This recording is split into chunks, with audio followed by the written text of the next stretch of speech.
So, what I was going on about is new tools, old tools.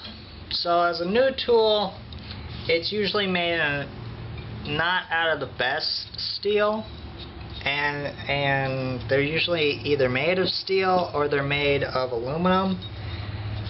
They're the easy way to get out of things if you want to spend the money, but if you want like 5 or 6 of them, you're spending like a couple $1,000s. You can go to an antique store, you can go to an actual used tool shop, which there is one here in town, Pittsboro, North Carolina. You can order online. A lot of people have good deals. And what you want to do is you're looking for good surfaces. Necessarily, this top doesn't really matter for most part. The sides don't really matter, but you want to make sure that on a planer, the surface is good. That also includes saws. You want to make sure on a saw, this is a new saw, but on an old saw such as this one, which I've shown in previous episodes, which I made a mess out of my bench, this old saw is gonna have to be about 100 years old-ish. It's got one bad pit here next to the teeth, but for the most part the pits are up on the top. And I've fixed that pit, but anytime you have pits in tools, you're never going to get them out. You're never going to be able to fix them. You want to make sure that a pit like that isn't going to go all the way through, so what you want to do is you want to clean the pits out, which I've said in previous episodes. You want to either put some epoxy, apply a little epoxy here. On this blade, I never even put any epoxy or any filler. All I did was sand it down nice and smooth, took off all the residue. I didn't even take the handle off and the residue, although I recommend you should do that. I just surfaced this blade, and then I just applied this wax all the way across, and it's made it very smooth. But what I was saying about the pitting is you don't want to have them on the blades themselves or broken tips on the blades. You can set your blades with a saw set. You can take it to, there's a dealer in town, which I've mentioned already, who owns a shop in town, and he sharpens saw blades and resets them. And I have the patience to clean up my tools, but I don't have the patience to clean up saw blades. Those are sharp. So, anyways, I'm going to go ahead and apply a little bit more wax in here just to give it a better sheen. But for the most part, I've said before and I'll say it again, it doesn't matter, it's going on the shelf. So, I'll put that down. I haven't really cleaned any of this up because of the fact that it's not going to go anywhere.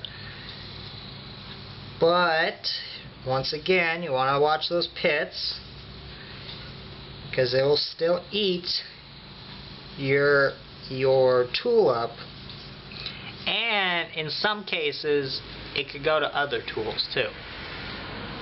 What is rust pits? Okay, rust pits is basically the alloy of your tool being eaten by the oxygen around your tool, or moisture and oxygen. I live in North Carolina, in Pittsboro, North Carolina, and it can get pretty humid around here. That's why I put a nice wax finish on most of my stuff, because the humidity will not affect the wax finish itself. But that won't protect it forever, and I don't expect it to. So what I want to generally do is make sure that my little bungalow is out of water, rain, moisture. It's never going to get out of humidity. No matter if you're in a house, you're in an apartment. The only time you'll get out of humidity is if you have some kind of either shed or building, outbuilding, even your garage, and you actually put like a dehumidifier or something to take out the humidity. But chances are you're always going to have problems. So I'm just cleaning the frog up on this one. Just take some of the rust off. You can probably see that S right there. So I'm going to take out some of this rust here. Chatter on about how things are hard in life. So you take out the rust, you take out all that, take a little rust off of there, smooth that up a little bit. I mentioned before you don't want to take out this groove too much when you sand. Sand in the groove, sand around the groove, but don't take the groove out. Otherwise it will be much useless and you put it all back together again. Now this is a good example of the puzzle. And I like to point this out in just a few minutes on another video.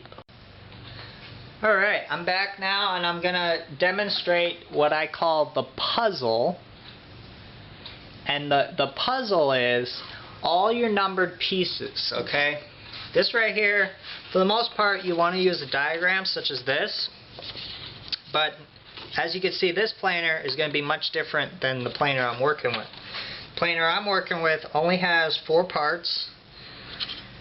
And that is the body, the planer body, the frog, which this is what it's called, the adjustable knob, and the blade.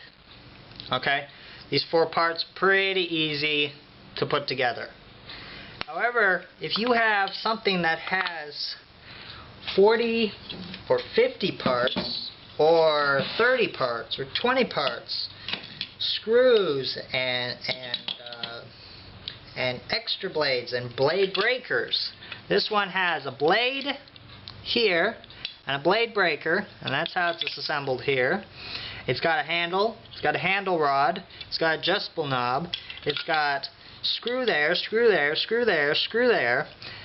It's got so many pieces, plus it's got the plate, it's got the pressure plate, it's got a lot of pieces.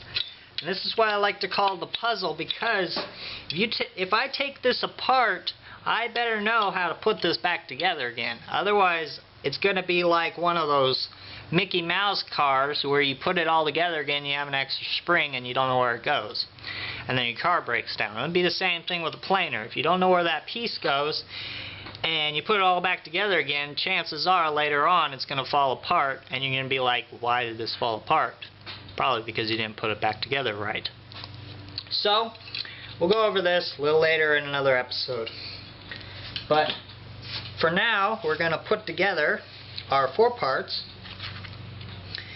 I said before in previous episodes, pitting. I've gone over pitting for the most part. We're just going to put this together. It's got a lot of rust on it still. Cleaning it up is almost nearly useless because of the fact that it's not going to be used. I'll use my cloth rag, put a little bit more shine on it, and probably just put it on a high shelf away from other tools, because if I put it with my other tools, the rust could go onto another tool. Rust is kind of organic, it just eats and eats. Or if I put it with another tool, chances are I'll grab this and be like, why am I using this tool? Because it's useless. I said in a previous episode, the reason I think this is useless because it has pits near the mouth of the gap. That's what this part is called. And the blade here is pretty well chipped, so I'm not going to use the blade in anything. The only thing on this planer that I see that's useful is the adjustable knob, and that's only because no rust has gotten to it. It's still got some of its paint, and there's no rust in the threads of it, so it's basically the only thing out of these 4 parts that I would probably use on another planer. So now I've put a good coat of wax on everything. I'm going to put it together. For this planer right here, the blade, as an example, because I won't use it, but I'll show you an example. The blade itself is cut right about here at about it's on a about a 45-degree angle on this. And most planers, if they have a plane break, which is this one right here, or a chip breaker, which is right here, the blade itself is actually flipped upside down. Okay, the angle of the blade is flipped upside down. And that also depends on the angle that it's being planed at. See, the angle is much, oops, it's going to be a bad example. The angle itself is actually the same, however, this doesn't have a chip breaker. And I'll show you where the chip breaker is. It's right here. Okay, this is a holder and a breaker at the same time. So what we're going to do with this is we're going to put the blade going this direction. This is the direction the blade's going. Don't do that. I'm putting it on the wrong side. Put it right here. Okay, it's going to go up flush against here. And if you look at the angles of this now, I'm sorry, I put it at the wrong angle before. This is actually a lot steeper. This is actually steeper of an angle than this, even though this plate isn't actually down. There we go. So see, the angles are slightly off. So that's why this needs a bigger chip blade, chip breaker. So we'll put this piece on. This is 4 pieces. So we'll put number 4. We'll put 3 on 4 here. And you spin that on. Okay. Then you put the puzzle together. And if you're good at puzzles or you're bad at puzzles, if you're good at puzzles, don't label your pieces. If you're bad at puzzles, label your pieces. So then you take that, and then what I like to do is I like to take, if I can find it, something out of a magazine. It's a little bit thicker, these cards that basically I throw away or I burn, and I put it right here in there. And then I'll loosen this a little bit, and I get a nice straight, because usually when it's in there I can't see how straight it is unless I take that, and then I tighten it so it's nice and tight. And then I'll take a board. This is a good example. I think it's a piece of cedar actually. And this blade isn't sharp, but as an example, I'm going to do it on a corner. I'll run it through the piece. Now, because it's not sharp, it will still curl, but if you look, it's got quite a bit of chatter even with the grain. And it just breaks apart like it's nothing. I mean, that's not how you want to see a chip. So it's a good example of a dull blade. And that just about summarizes how to clean up a bad looking planer. But this is a really good example of the kind of planer you don't want to have on your shelf. So I'm just going to feed this back so it's not in the direction. And I'll just put this on the shelf as a crappy planer. Another thing you might want to do if you want to make sure that your planers, which ones are crap and which ones you cannot use and which ones you can use, is you can always take and paint the handle. You can put a little paint on there. I recommend not doing that if you have antiques, because if you do that and they're antiques and you plan on maybe someday when you're older or something trading them out for new ones or selling them or something, the paint, it'll basically bring down the value. I would just store them on separate shelves, which I'm going to do. So that basically covers the basics on assembly, dismounting, cleaning up, We'll go on another episode for sharpening the blade itself. But for the most part, you know to clean it up with brushes, steel wool. When we get to the blades, I'll show you how to clean up the blades with files, stones, strops. And this is Nathan Lamont with Evergreen Woodworking.